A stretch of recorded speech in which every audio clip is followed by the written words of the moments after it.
Jangan lupa untuk subscribe YouTube channel Metro TV News dan nyalakan notifikasinya.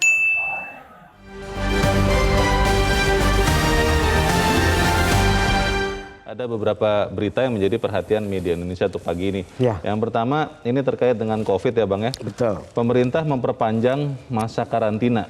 Kalau di dalam berita dikatakan mulai hari ini, 3 Desember, masa karantina ditambah menjadi 10 hari.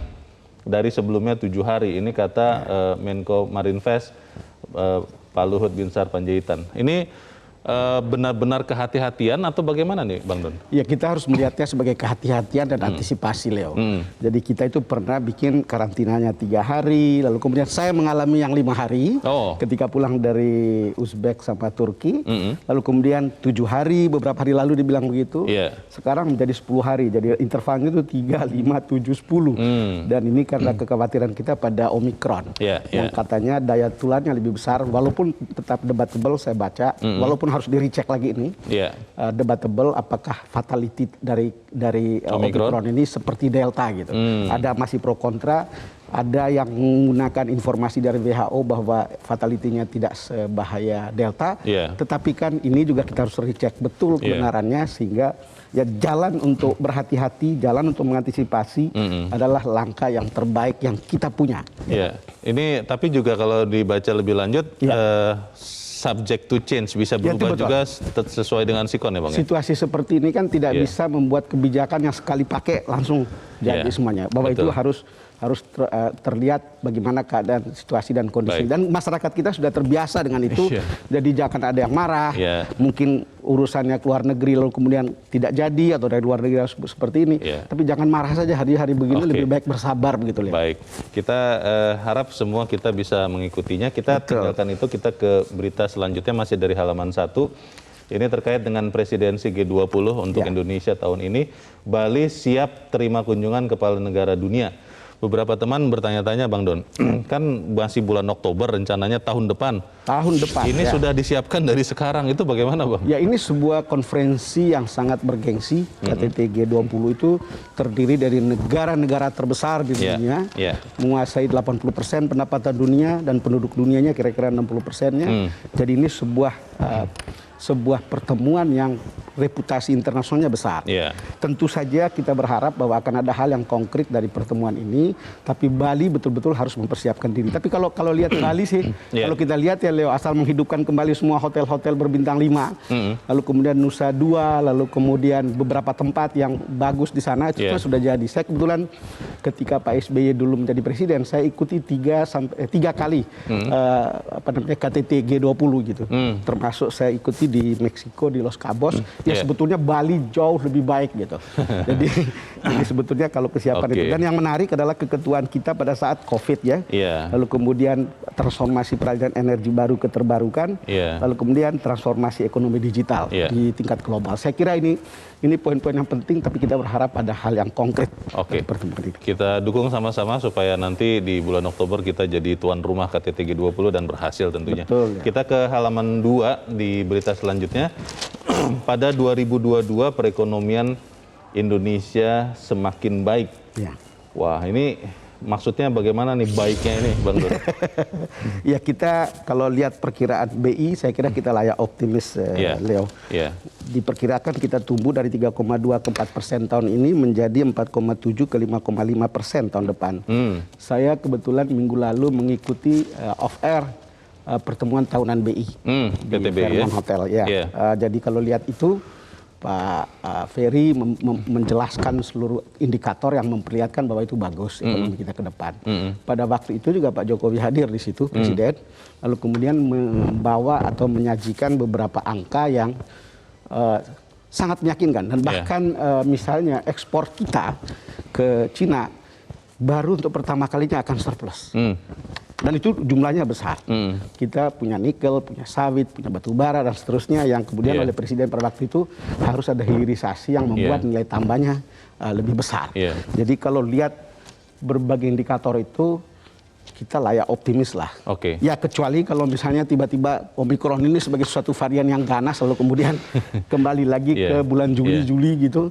Kita berharap jangan. Semoga tidak ya. Betul, dan tentunya kita berharap ada kekompakan ya di antara otoritas moneter dan fiskal. Selama ini sangat dikenal sangat kompak. Supaya kemudian bisa mengatasi dinamika karena tahun depan ini diperkirakan dinamikanya masih tinggi. Betul. Kita ke editorial. Editorial hari ini diberi tajuk Berantas Korupsi Sampai ke Desa.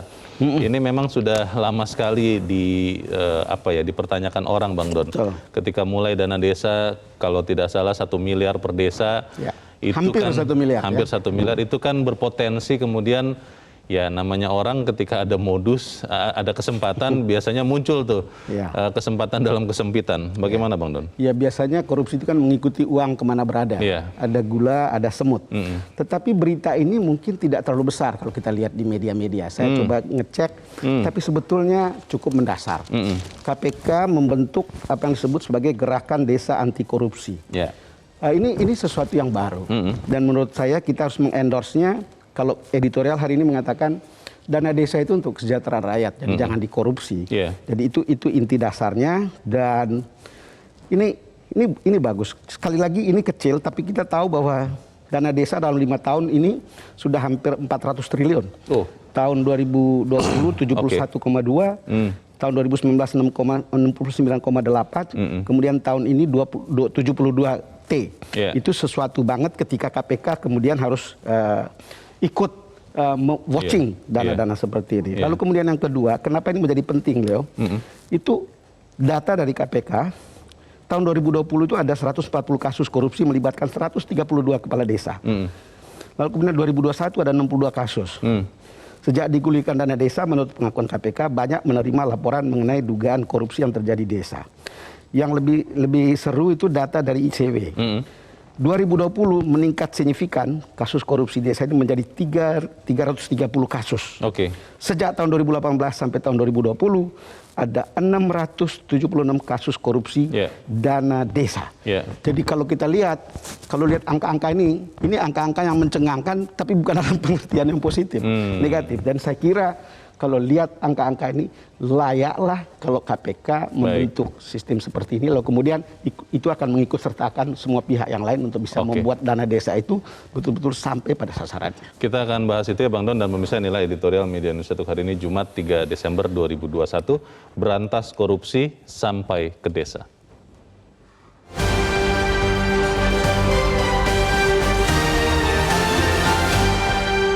Berantas korupsi sampai ke desa.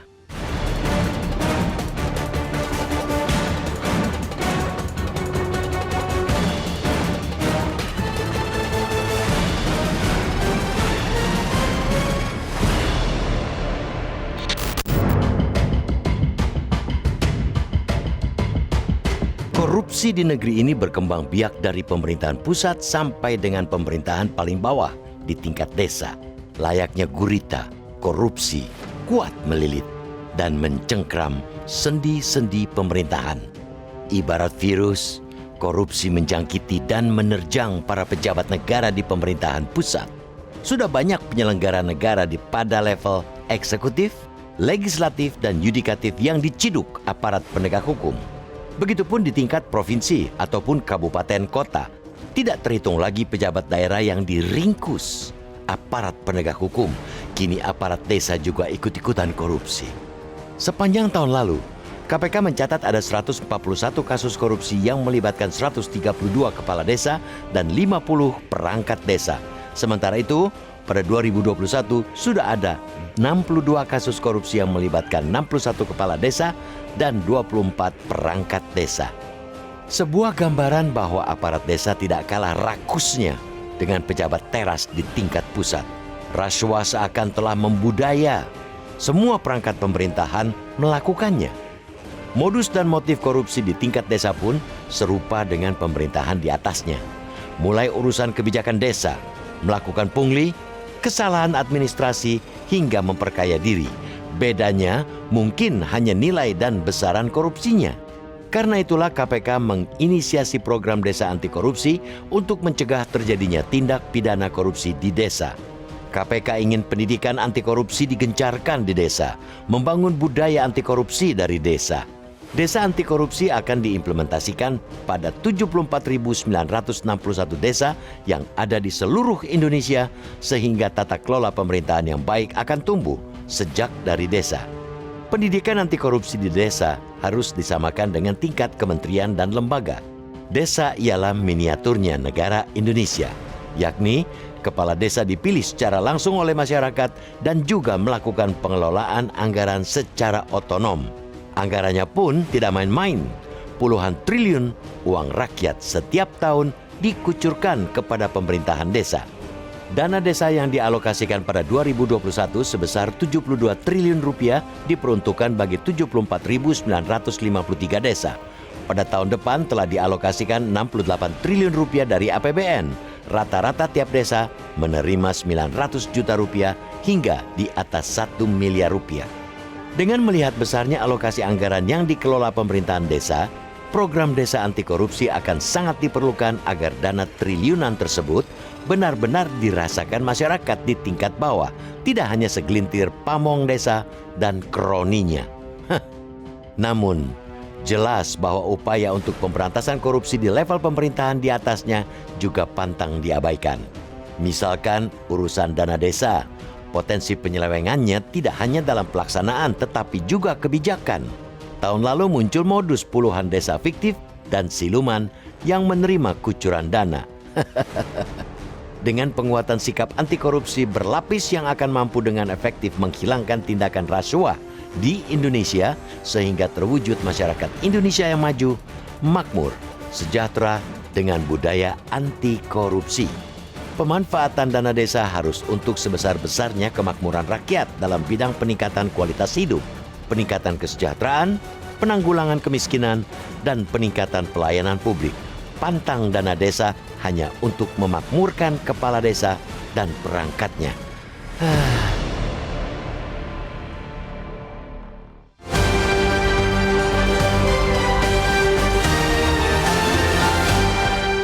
Anda bisa ikut menyatakan pendapat Anda di bagian berikut selepas jeda. Pemirsa, untuk saat ini tetaplah bersama kami.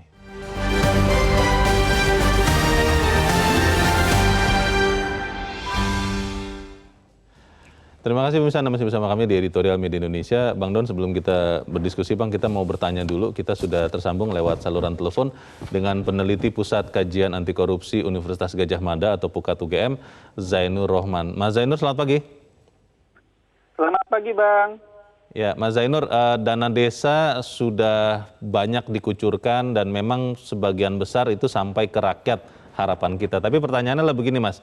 Ketika dana desa ini diluncurkan oleh pemerintah sekian tahun yang lalu, siapa sebetulnya di desa itu yang berperan sebagai pengawas? Karena kalau kita bicara pusat ada DPR, di daerah juga ada DPRD. Kalau di desa ini siapa, Mas Zainur?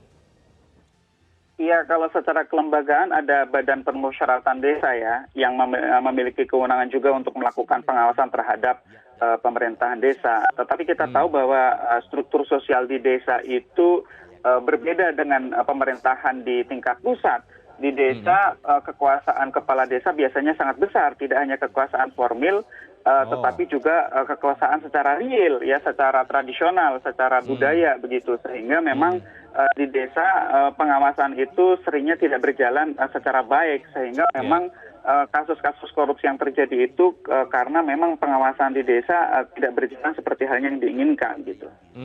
Kalau begitu mekanisme pengawasan apa yang dipakai oleh pemerintah pusat saat kemudian mengucurkan dana desa ini? Karena kalau memang benar-benar tidak ada pengawasan di tingkat yang paling bawah, ini kan sama saja dengan membiarkan uang ini dicuri, Mas Zainur. Ya, kalau sekarang yang digunakan kan memang Kementerian Desa juga membuka hotline ya untuk pengaduan masyarakat. Selain itu pemerintah kabupaten melalui inspektorat itu juga melakukan pengawasan. Selain itu juga ada BPKP dan juga aparat penegak hukum seperti kepolisian yang memiliki Babin Kamtibmas di tingkat desa. Tetapi kita tahu bahwa memang itu seperti sporadis ya, tidak ada satu sistem pengawasan yang direncanakan khusus untuk desa, Sedangkan kita tahu desa itu dengan segala kelebihan dan kelemahannya itu masih belum cukup memahami administrasi yang good governance begitu, yang bisa mencegah terjadinya penyelewengan. Sehingga menurut saya memang pengawasan secara komprehensif itu memang masih sangat lemah, Bang. Oke, sekian kasus korupsi dana desa yang terjadi selama ini, itu lebih banyak karena memang niat jahat untuk mencuri, atau yang tadi Mas Zainur katakan tidak mengerti prosedurnya? Sepertinya ada dua-duanya ya. Kalau kita petakan jenis-jenis korupsinya kan ada korupsi anggaran dana desa, ada alokasi dana desa, ada juga yang berupa pungli ya. Pungli itu misalnya ketika sertifikasi massal ya, atau juga untuk pengurusan kependudukan. Dan juga ada pungli untuk bantuan sosial. Ini misalnya ada BLT, ada bantuan-bantuan COVID, itu juga banyak yang dikorupsi, bentuknya melalui cashback, diberikan sepenuhnya misalnya setelah ditransfer, tetapi kemudian warga desa diminta mengembalikan sekian persen kepada aparat pemerintah desa. Ada juga di bidang infrastruktur, karena pembangunan infrastruktur di desa sangat pesat, itu juga menjadi salah satu ladang. Nah kalau kita lihat, seperti misalnya untuk yang dana desa, kemudian ada kesalahan dalam pelaporan, kita bisa paham barangkali memang ada kapasitas yang belum cukup untuk sistem. Tetapi kalau seperti bentuk pungli atau misalnya korupsi tanah kas desa yang dijual atau disewakan, atau korupsi dana bansos, sertifikasi, dana infrastruktur dan lain-lain, itu lebih menunjukkan kepada memang adanya niat jahat sejak awal gitu. Mas Zainur, terakhir Mas, kalau melihat bahwa KPK akan mengadakan program desa anti korupsi, ini akan diimplementasikan pada hampir 75.000 desa yang di Indonesia, ini akan bisa efektif menekan korupsi dana desa tidak menurut Anda? Itu tergantung kepada sistem apa yang ditawarkan oleh KPK. Kenapa? Karena KPK kan di desa tidak dapat melakukan penindakan karena bukan wilayah kewenangannya, bukan penyelenggara negara, begitu ya. Jadi seperti apa sistem pengawasan yang ditawarkan oleh KPK untuk semakin mencegah terjadinya penyelewengan. KPK harus bisa memberikan tawaran kepada Kemendes, sistem penganggaran desa, pelaporan pertanggungjawaban desa, sistem pengawasan di desa, itu yang akan kita tunggu dari KPK. Dan saya pikir ini satu langkah yang baik bahwa KPK punya perhatian ke desa untuk mencegah terjadinya korupsi, karena ingat bukan soal besar atau kecilnya, kalau korupsi merebak di seluruh Indonesia, maka ini menjadi bibit-bibit kerusakan yang masif karena korupsi akan menyebar ke seluruh Indonesia begitu. Baik. Terima kasih Mas Zainur Rahman sudah mencerahkan kami pagi ini. Selamat pagi. Bang Don, kalau melihat tadi penjelasan bahwa ini sesuatu yang baik dilakukan KPK, tapi kalau pengawasan di tingkat desanya sangat lemah, apa bisa ini menekan korupsi di desa, Bang Don? Leo, kan selalu jadi soal bagi kita lembaga pengawas yang kita harapkan untuk bisa mengawasi jalannya pemerintahan yang bersih, itu justru menjadi kotor juga. Sampai orang mengatakan kita sering menggunakan sapu kotor untuk membersihkan lantai gitu. Tapi coba cek, Leo, ini saya dapat data dari ICW, total kerugian korupsi dana desa itu 111 miliar. Kalau kemudian di daerah-daerah itu klaster politik itu sampai 300-an miliar. Total kerugian negara karena korupsi dana karena korupsi pada tahun 2020 itu 56,7 triliun. Ini benar Mas Zainur, ini bukan soal besarnya. Kalau lihat angkanya di desa itu kecil, tetapi kalau lihat sebaran dananya, ini kan bibit-bibit korupsi yang bisa menyebar kemana-mana. Korupsi kita itu seperti anak tangga sebetulnya, mulai dari atas sampai ke bawah atau dari bawah sampai ke atas, gitu. Jadi kalau lihat itu kan sekali lagi langkah untuk membuat desa atau gerakan desa anti korupsi ini sebetulnya langkah strategis, langkah taktis yang membuat konsen orang pada anti korupsi itu sampai ke tingkat terbawah, sampai kemudian menghasilkan misalnya kita berharap akan ada pengawasan di tingkat paling bawah untuk kemudian penggunaan duit ini betul-betul untuk kesejahteraan rakyat. Di sana itu saya juga cek misalnya banyak sekali modusnya, itu ada proyek fiktif, itu umum sekali dari atas sampai ke bawah gitu. Masukkan anggaran untuk pengerjaan tapi proyek tidak pernah ada. Jadi ini proyek karangan. Kemudian ada double budget. Memasukkan ke dalam anggaran, ke dalam proyek yang sebenarnya telah rampung. Kemudian markup. Lalu kemudian di desa ini yang unik itu berhutang menggunakan dana desa. Tapi tidak dikembalikan.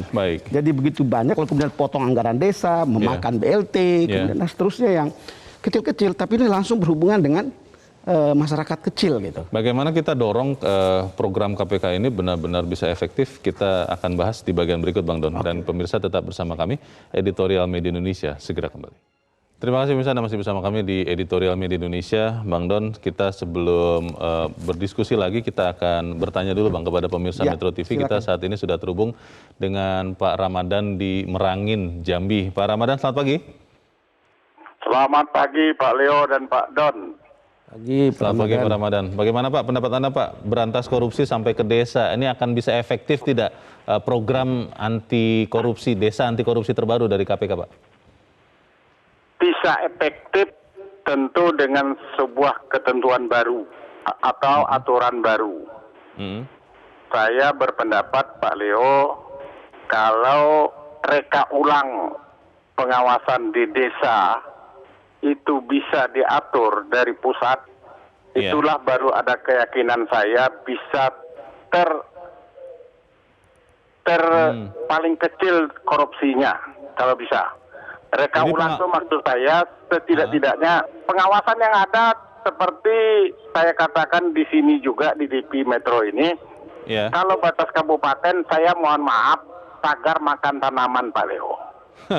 Gitu ya. Pagar makan tanaman. Ya, jadi kita hari ini Pak Leo, saya sampaikan ya, orang nyalon BPD itu yang punya duit yang menang Pak Leo. Padahal di desa, badan kita pilu melihat ini Pak Leo dan Pak Don.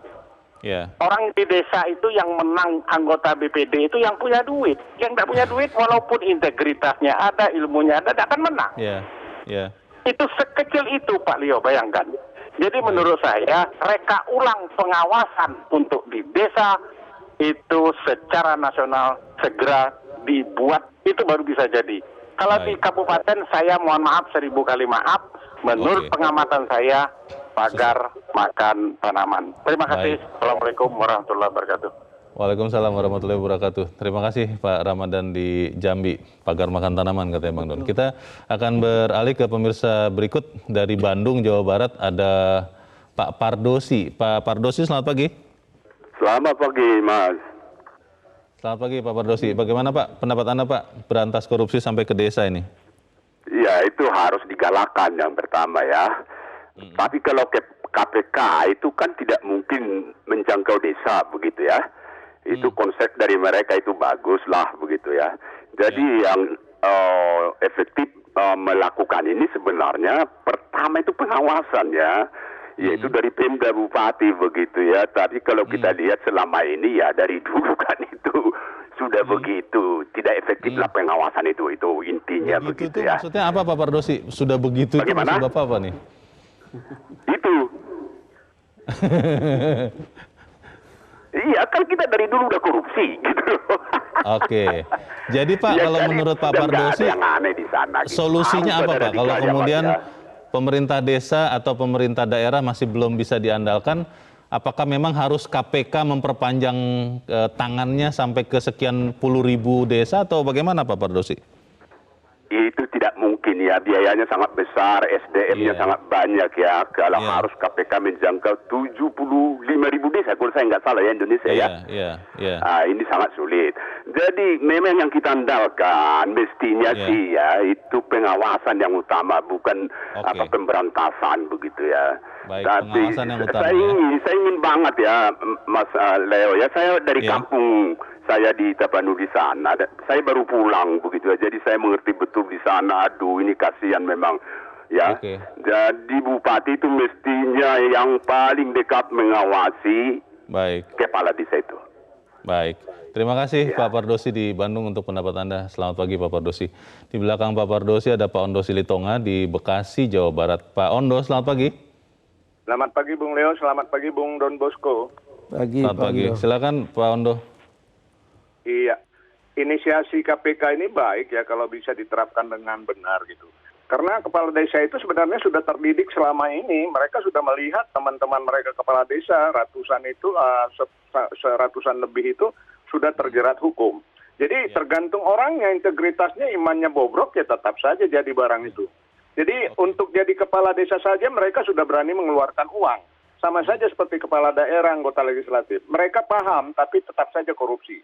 Ditambah lagi ada kepala daerah, bupati mengatakan gajinya kecil, jadi harus korupsi. Ada anggota DPR minta agar jangan di OTT, tapi dilaporkan dulu ke atasan.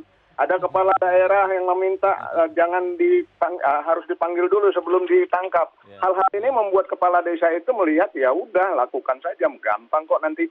Jadi menurut saya yang penting itu adalah lakukan pembuktian terbalik terhadap kepala desa. Begitu dia kepala desa, lihat itu apa yang terjadi. Kemudian menteri desa itu harus membuat sistem yang pengawasan yang ketat. Juga lakukan hukuman yang sangat berat.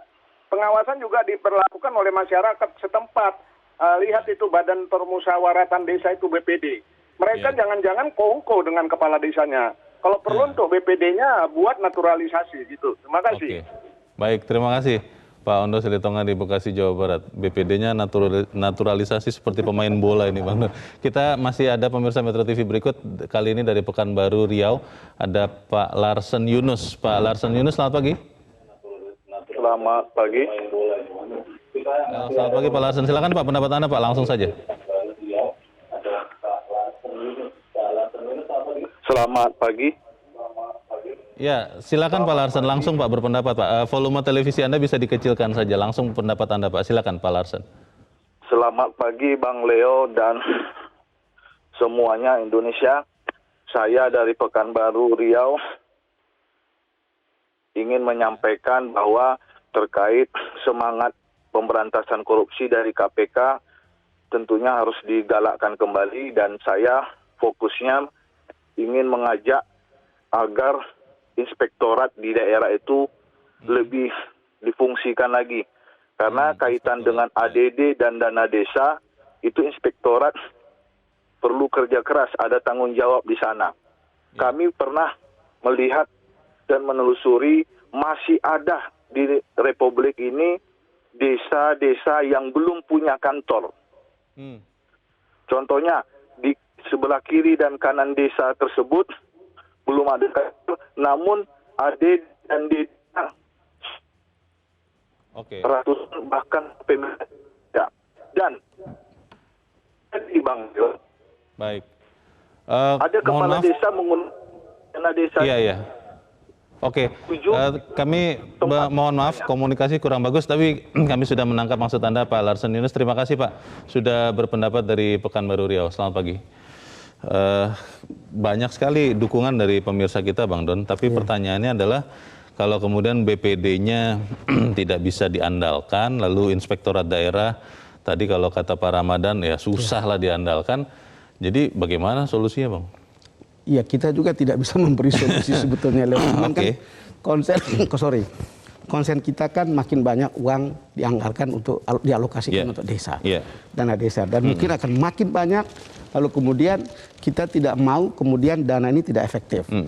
Selama ini memperlihatkan efektivitasnya cukup tinggi dan bahkan mungkin sangat tinggi. Yang dikorup itu kecil, tetapi kita juga tidak mau melihat kecenderungan korupsi itu makin merata sampai di bawah dan tersebar kemana-mana. Pentingnya di situ substansinya di situ. Penting kenapa kita harus membicarakan ini ada di sana. Supaya kemudian semua orang konsen, dan kalau kita sedikit kurang mempercayai, misalnya tadi ada ketidakpercayaan pada pemerintah kabupaten dan seterusnya, kita lebih percaya pada kekuatan masyarakat sendiri untuk mengawasi.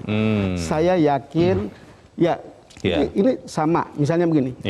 Bagaimana sosialisasi penggunaan masker, bagaimana sosialisasi pelaksanaan prokes, toh bisa sampai ke bawah. Nah, cerita tentang bagaimana mencegah korupsi di desa, menurut saya polanya bisa sama, gitu.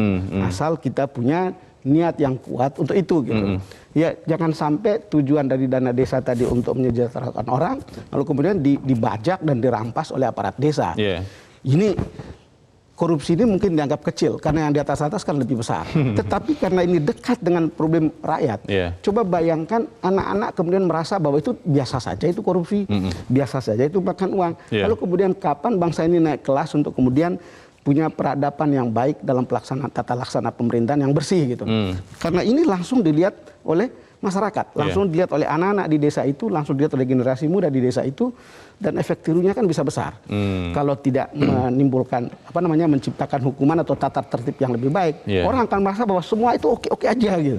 Dan kalau itu oke-oke aja, kita terjebak pada situasi lama-lama kita menjadi imun terhadap hal-hal yang jahat, terhadap hal-hal kebal, melihat hal yang tidak beres seperti biasa saja, melihat orang korupsi seperti biasa saja, melihat kepala desanya menjadi raja kecil seperti biasa saja, lihat DPD-nya juga tidak ikut mengawasi, itu seperti biasa saja. Ya, hal seperti ini kan yang harus kita hilangkan, harus kita hindari, dan harus dikatakan sejak awal. Setelah kita tahu bahwa pemerintah itu membangun masyarakat desa dengan dana yang besar. Ada yang mengusulkan, Bang Don, untuk benar-benar menghilangkan korupsi dana desa, lebih baik pemerintah pusat, mungkin dalam hal ini Kementerian Desa, berikan itu dalam bentuk benda saja. Jangan berikan uangnya, karena kalau uang kan ini berpotensi ya tadi Bang Don sudah sebutkan banyak modusnya. Ini sesuatu yang kelihatannya menarik, tapi kalau kita lihat kan artinya sudah tidak ada kepercayaannya lagi. Tapi itu akan kita bahas di bagian berikut, Bang Don. Dan pemirsa tetap bersama kami, Editorial Media Indonesia segera kembali.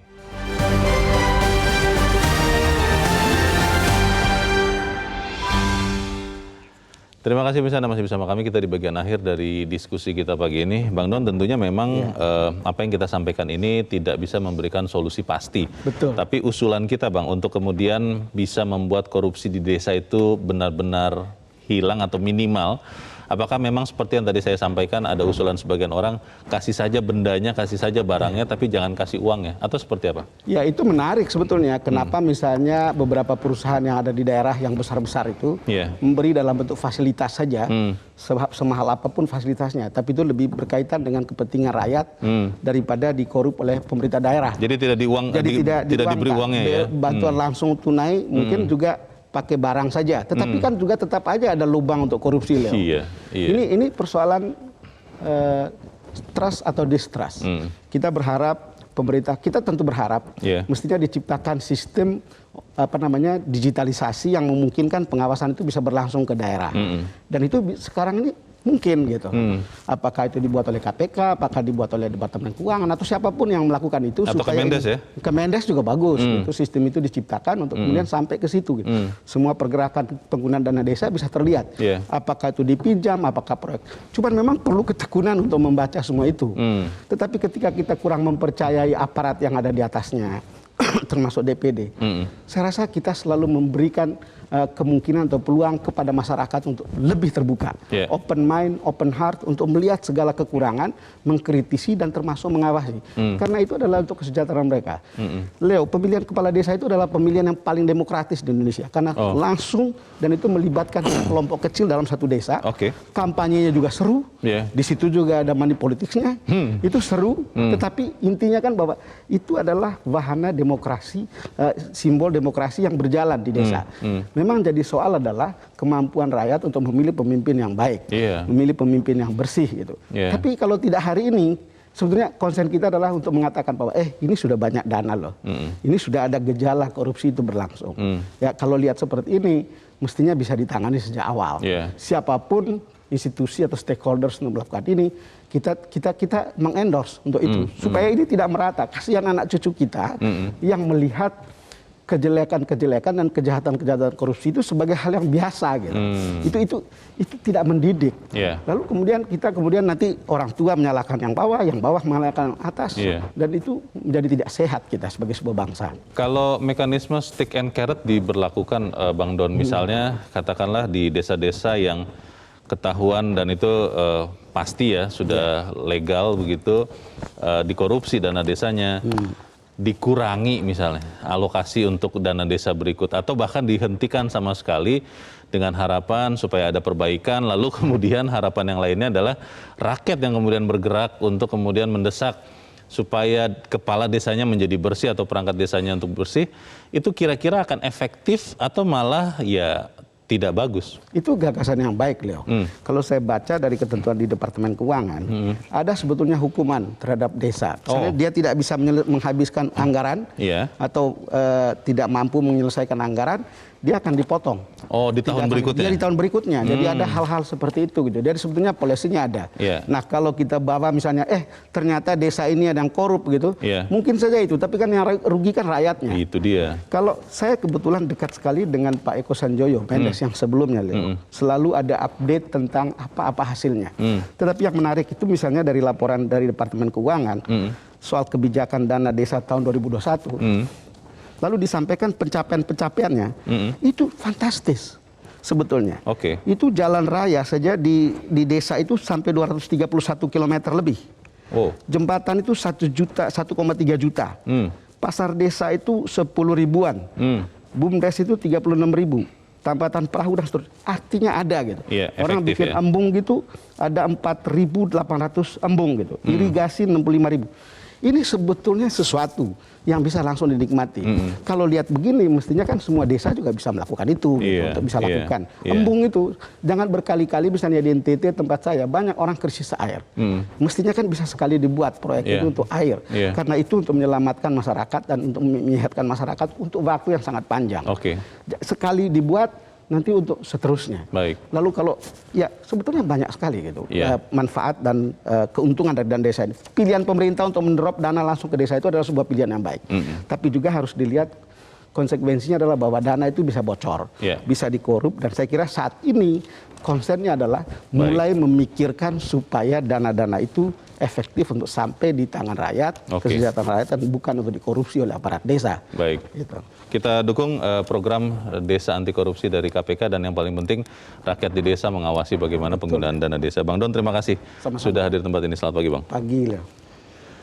Pemirsa, dengan penguatan sikap anti korupsi berlapis yang akan mampu dengan efektif menghilangkan tindakan rasuah di Indonesia sehingga terwujudnya masyarakat Indonesia yang maju, makmur, sejahtera dengan budaya anti korupsi, itulah yang kita harapkan dan kita dukung sama-sama. Saya Leonard Samosir, berterima kasih untuk Anda yang sudah menyaksikan pagi ini. Tetap pakai masker Anda, cuci tangan Anda, kalau tidak perlu tidak usah kemana-mana. Selamat pagi, sampai jumpa.